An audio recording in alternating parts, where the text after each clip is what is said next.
Hey friends, welcome back to another video. My name is Lefebvre, and again, I have construction right outside my window. There is a loud tractor going, but I now have a microphone, so I'm really hoping that this is going to help eliminate that background noise just a bit. So if you can still hear it, I apologize, but I only have a certain time of day to film, and this is what we're working with, so hopefully it is okay. So today, what we are doing is something that I haven't done before. I took to Instagram and I asked my followers on there if they would send me their work with specific things that they are struggling with watercolor. So the one thing I want to make sure that you guys realize is I'm not here to critique your work and say this is good, this is bad. I actually don't believe there's any such thing as bad artwork, because no matter what, someone is going to love your artwork. You are going to be someone's favorite artist.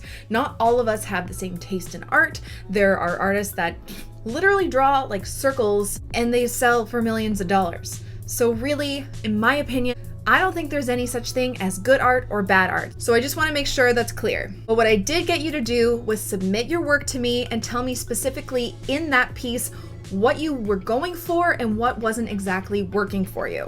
So today I have some wonderful pieces of art from some of my followers on Instagram. We're gonna go through them, what they were personally struggling with, and I'm gonna tell you how I would approach it and hopefully fix it. So if you're watching this and wondering, why didn't I know that you were asking for people's art samples? It's because I do all this kind of stuff on my Instagram. So if you're not following me on Instagram, I suggest you head over there and follow me, because I do fun stuff like this all the time. There's a lot of extra bonus content on there. Sometimes I go live, sometimes I chat with you. I always answer any questions you guys have in the DMs, and that is the easiest way to connect with me. And if you don't have Instagram, just get it, because honestly, there's an amazing art community on there, and that's where I started, and my passion and love for watercolor was kind of grown. Does that make sense? Anyway, let's jump right into the video and get to these beautiful pieces of artwork.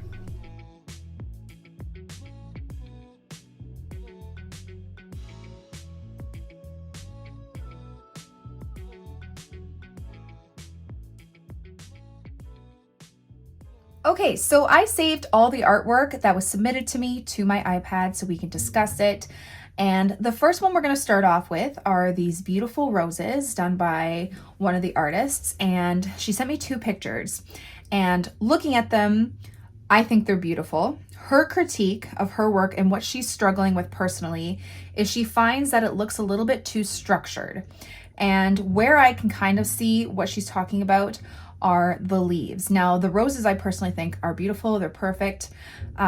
Maybe I would put this one a bit more closer to that one. Just have like the bunch of flowers with like a tiny little bit of leaves in the center. Not so far apart, just to have them more closer like a bouquet. But yes, the leaves I can see are a bit structured. And the reason for that is because she did some layering, which is great. But because they are directly on top of each other, and then the same for this one, same for this one, it's kind of giving that structured feel for each sprig of leaves. And there are a few white spaces in between. So you're kind of getting the structure, white space, structure, white space. What I tend to do is try and spread them out a bit more and give the sprig of leaves some movement. So I'm just gonna kind of give you an example. So here's our rose, right? Doing it very, very loose. Okay, and I think her rose is really, really well done. Okay, and like I said, for that other one, I would slap it like right beside it.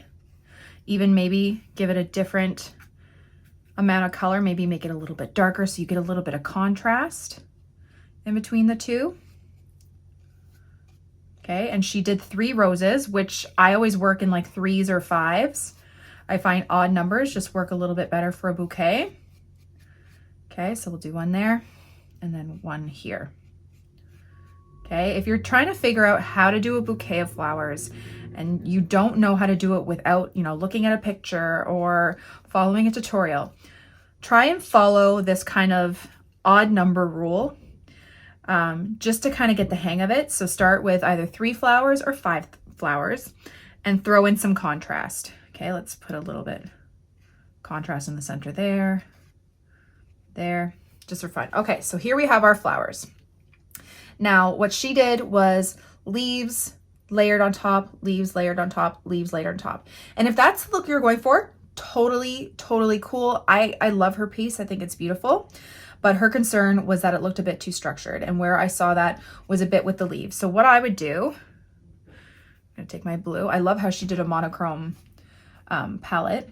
So I would give the sprig, instead of doing like a straight line, I would give it some movement. I always kind of curve it, and I always kind of curve it going around. So let's do, and my dog just opened my door.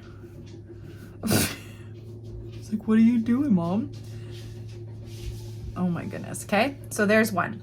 And instead of going over the top here, I would do another one beside it, maybe curving the other way a little bit. Okay, again, switch up the contrast, because she did a really nice job with the contrast and the layering of the leaves, but I would rather put it beside each other than on top of each other, if you know what I mean. Okay, let's do, so also when you get an uneven number, kind of, you have little pockets where leaves can go nicely. So right in between those two, right in between these two, do a smaller sprig of leaves. Is that what they're called? Like a sprig of leaves? I don't know, just making up things. And then a larger one. Change up the contrast in the color, the contrast in the size. Okay, there we go. Even make some a little bit darker, whatever. And then in between two here. Oh my gosh. So I'm using a different mic. I'm actually using a proper mic because of the construction outside my window. It is ridiculous. I do apologize if you can hear it. It's a little much. Okay, so like I said before with her piece, so she has, I said there was some white space in between, and we have some white space too. And so I'm going to show you how I would approach that. But you see how it kind of flows a little bit better? You have different directions. I'm taking right from in between those places where two roses meet. I'm having one go that way, one go that way, and it just kind of frames the roses really nice. Now, to avoid this white space, unless you want to keep it minimal, which is totally cool too, what I do sometimes is I work with the contrast, because I don't want to like bombard it with leaves, especially dark leaves. I'll take a really light wash, okay, and I'll just start placing in really light, almost barely there leaves, okay? So it still frames it really nice, but it's not a huge focal point, because you want your flowers to kind of be that focal point, right? So again, I'm just kind of curving around the flowers. And I think that's one of the biggest things, is that you want to curve your leaf stems. You don't want it to be too straight and rigid. And then again, with the contrast, I would even come out from here and do some smaller leaves. Okay. And I'm making them a bit darker too. So darker in color and smaller. Okay, and it's going kind of in between those two curved bits of leaves. Again, I'm still curving it. It's not a straight line. Maybe another one here, a bit shorter.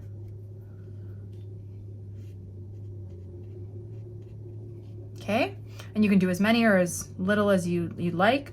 You can do some light colored ones too. Take some of that color off. Like that.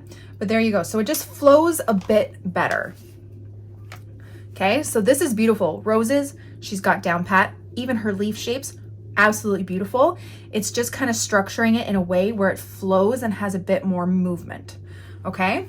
Another admission that I got was this floral piece, which is beautiful. I love the color. The petal shapes are beautiful, leaf shapes, perfect. And she's trying to create a bouquet. So again, like I said with this one, I would put those flowers closer together. So you see how she has this one that is on an angle. You have that flatter leaf. I would have put that one right up against here. This one right up against that one. And then have the smaller flowers kind of poking out over the sides. You really don't want to have too much of that white space, especially if you're doing a bouquet, because if you look at an actual bouquet, you don't see a lot of white space in between the flowers. They're kind of smushed together. And then I'd have the leaves coming out from the outside. And another struggle she had with this piece was saying that they felt a little bit flat. They didn't feel as, you know, three-dimensional. So the way I always do that is adding that little bit of wet on wet shadow, which I think she tried to do a little bit here, but you can definitely, you know, make it a bit more intense. So when I do florals or any kind of watercolor painting, as a matter of fact, I always start off with a really, really light wash. You always want to start off with the lightest wash because you can always make it darker, but you can't always make it lighter. So I'm going to show you a quick example of how to make your pieces pop a little bit more, give them a bit more depth. So I'm picking up some purple pigment here. I'm going to make a really, really light wash. Okay. Making sure it's in frame.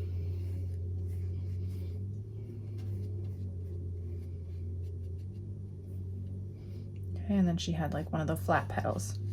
Okay, super light wash. Always start off with that. Then grab some more pigment and then go back in.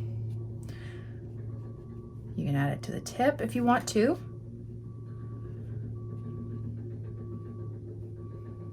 And like even go around a little bit.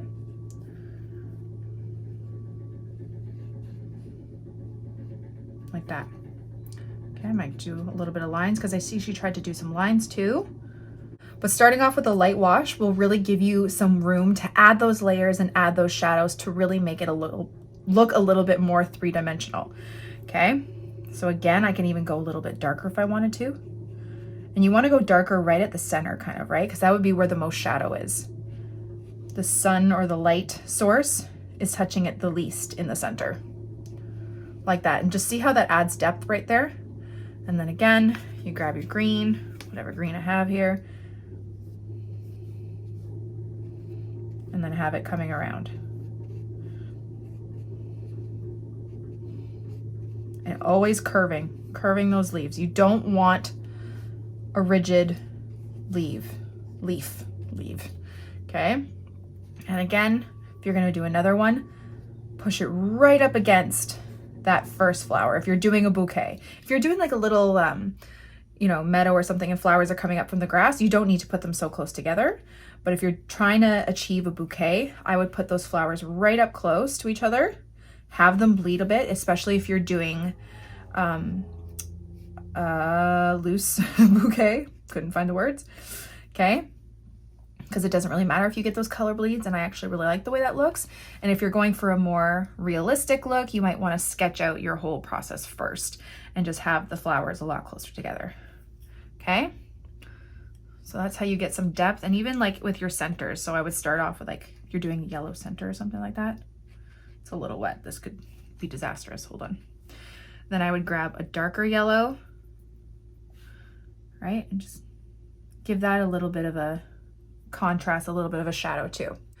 Okay, so that's how you add a little bit more movement to your florals so it looks a little bit less structured, as well as adding those darker areas for a bit more shadow and depth in your florals as well. Okay, so the next struggle that a few people sent me with their paintings is creating more depth in their landscapes. And my kind of fix for this is to really create more layers when you're painting. There's one kind of rule that I tend to go by. It doesn't make sense for every single landscape painting, but a lot of them it will. The further in the distance something is, the lighter in color it will be, and the more out of focus it would be.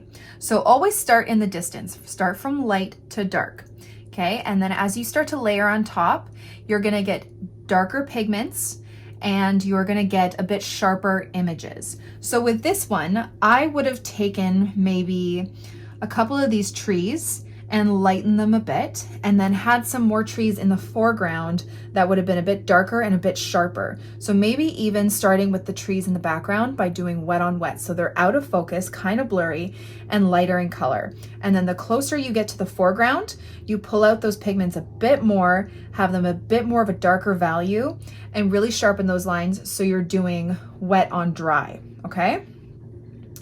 This was another one, which I honestly, they all are really, really great. She said she felt like she wasn't creating enough depth in this painting. And I honestly think the layers are wonderful. I think the one thing maybe I would add, which she did here, was add some darker and sharper images to the front here. Maybe have some darker blades of grass, because this is in the shadow. You can tell the person or their perspective from this photo is all that back there is in the sunshine, and we're kind of under the trees in the shadow. So maybe I'd have a couple darker, sharper blades of grass here, kind of like this one, but maybe even a bit sharper.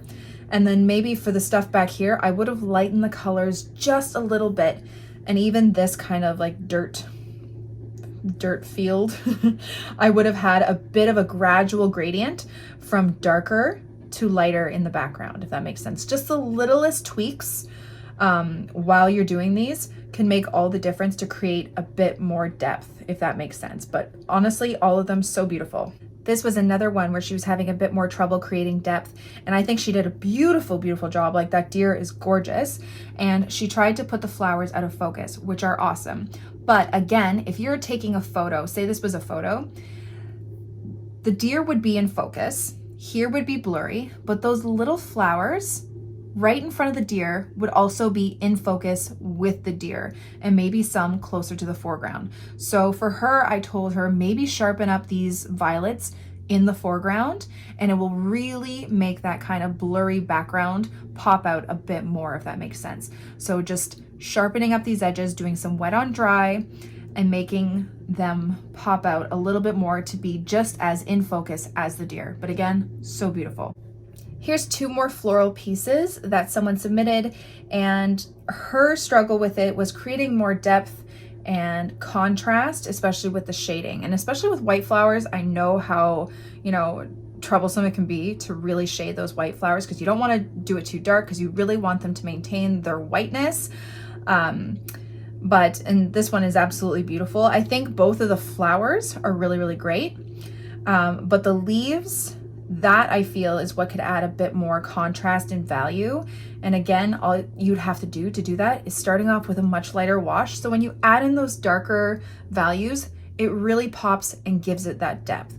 So I'm going to show you quickly with this like white daisy how to add a bit more shadow, because all I would really suggest is adding a bit more gray shadow to the center part, right around, because that's where the petals kind of curve in, right? They stick right into that stamen, right? So you're gonna have a bit more shadow here. So let's see if we can do a quick daisy to show you. So I'm just grabbing a little bit of black, okay? And I'm just gonna really, really, really light wash kind of some petal shapes.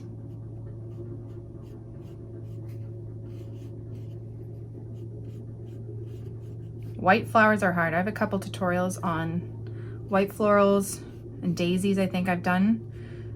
So I can link those below. Okay, so see, you're not really seeing the white flower too much, right?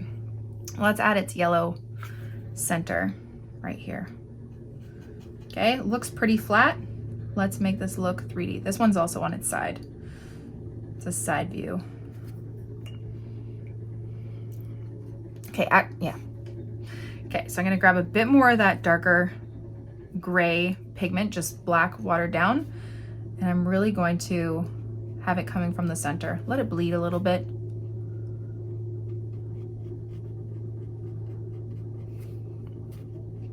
Okay, the most shadow you're gonna get is right close to that stamen. Okay, and even though I'm not adding a ton of color to this flower, you're still gonna get that perspective that it kind of looks a little bit more shaded. But it's definitely tricky.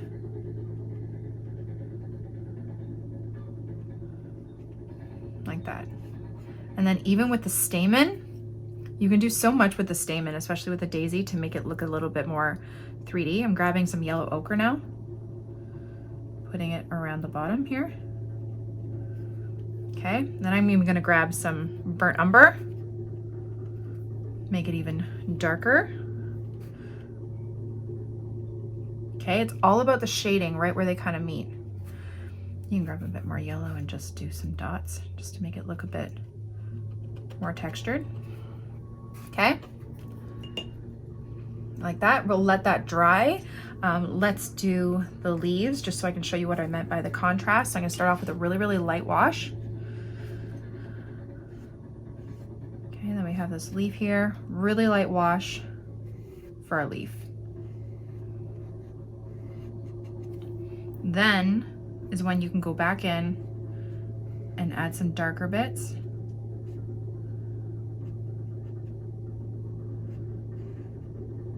To your leaf. Having those like light kind of centers to the leaves will really make it pop.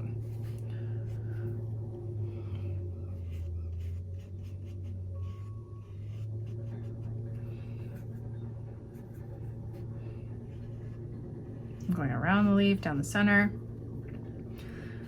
It's a bit too structured, I'm gonna blend it out a bit. Oh my gosh, this construction across the street is driving me mad. Okay, I'm gonna grab an even darker green. Place it at the base. Maybe have it bleed a little bit more, even a little bit of darker pigment right where there would be kind of like a shadow cast from the flower, from the petals. Okay, you see what I mean? You just keep adding shadows, but always start off with that light wash. And same thing for those tulip. So I'll just show you a tulip leaf. So start off with your light wash.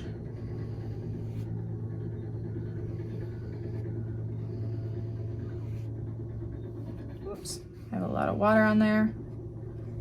Gotta pull some of it off and then go in with your darker color, especially at the base.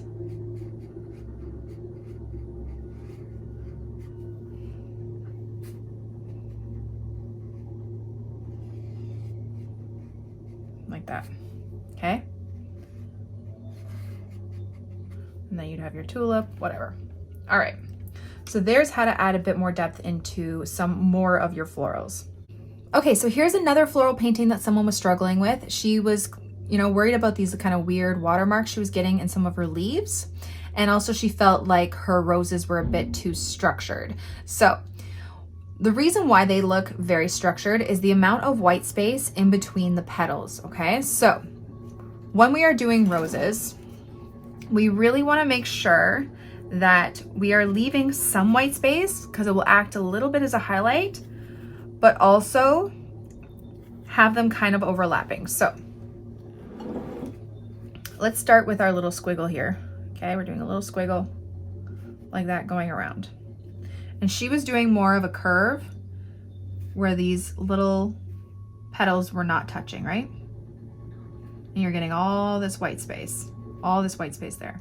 And it's a really cool pattern, actually. It's kind of, it looks like a pattern, which is a really cool way to paint a rose if you want to go for that kind of style. But the way I do roses is I'm doing this exact kind of same stroke, but I'm making sure to touch my petals together, at least in one spot. So to fix this, I would have them touch just a bit more. Leave that white space just a bit. See, I only have a little white space there, little white space there, little white space there. See, I'm gonna go over two petals. Here, hold on. These two petals, and I'm gonna do a curve, and I'm just gonna let it touch a little. There's only a little white space there. Okay, and you might be worried that your rose is gonna get kind of looking like a big blob of a ball if you don't have enough white space, which could definitely happen. Okay, but you just kind of want to leave these little strokes of white space, and that will really, really help. Another way to help give it a bit more depth, start off with a light wash, even lighter than this, then go back in with a bit more darkness and just kind of go around those strokes. And that will also give it the separation of the petals that you're looking for, okay? To make it look a little less structured. Let's try it again. Okay, I'm doing little swirlies going around, and I'm even touching these little parts, just little parts. It's touching at least one part of another petal. There's a bit more of a white space there than I want. So I'm just gonna bring it in a little bit. Okay, going around.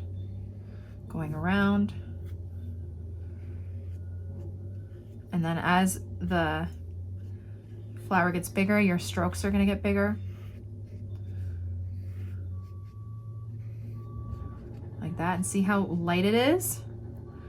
Now go back in with your darker color.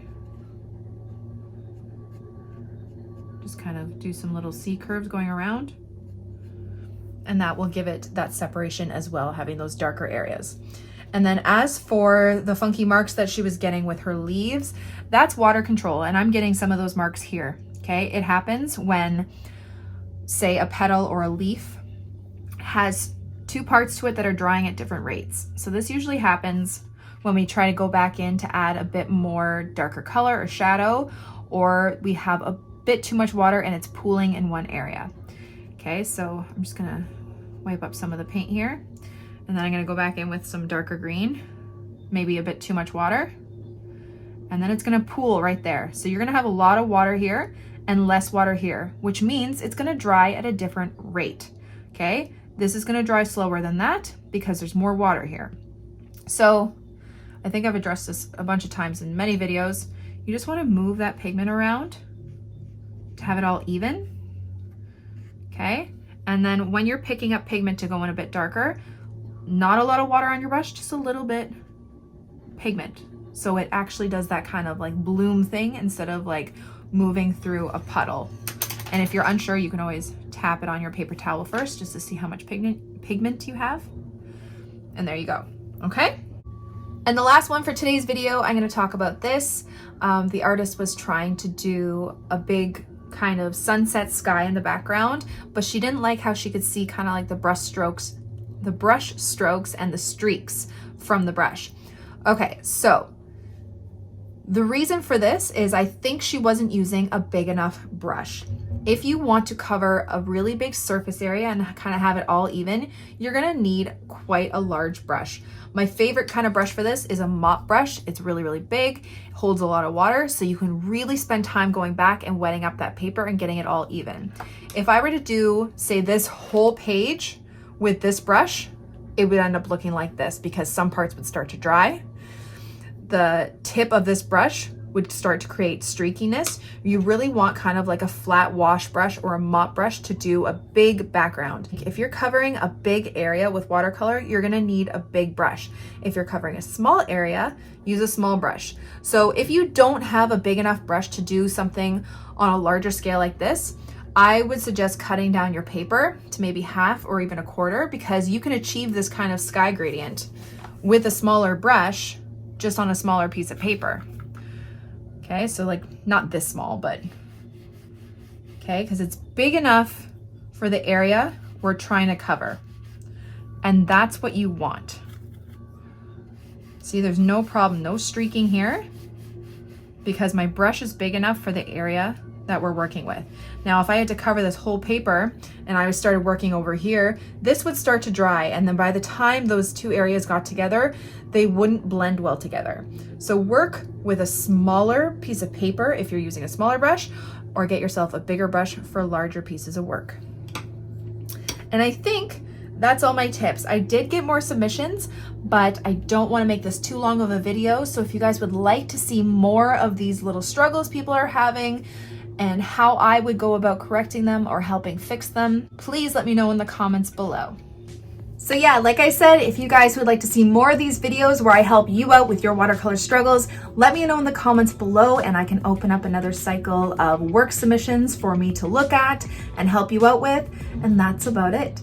Thank you guys so much for watching this video. I really hope you liked it and I hope you learned something. Don't forget to subscribe to this channel and follow me on Instagram for even more. Have a great day, guys. Bye.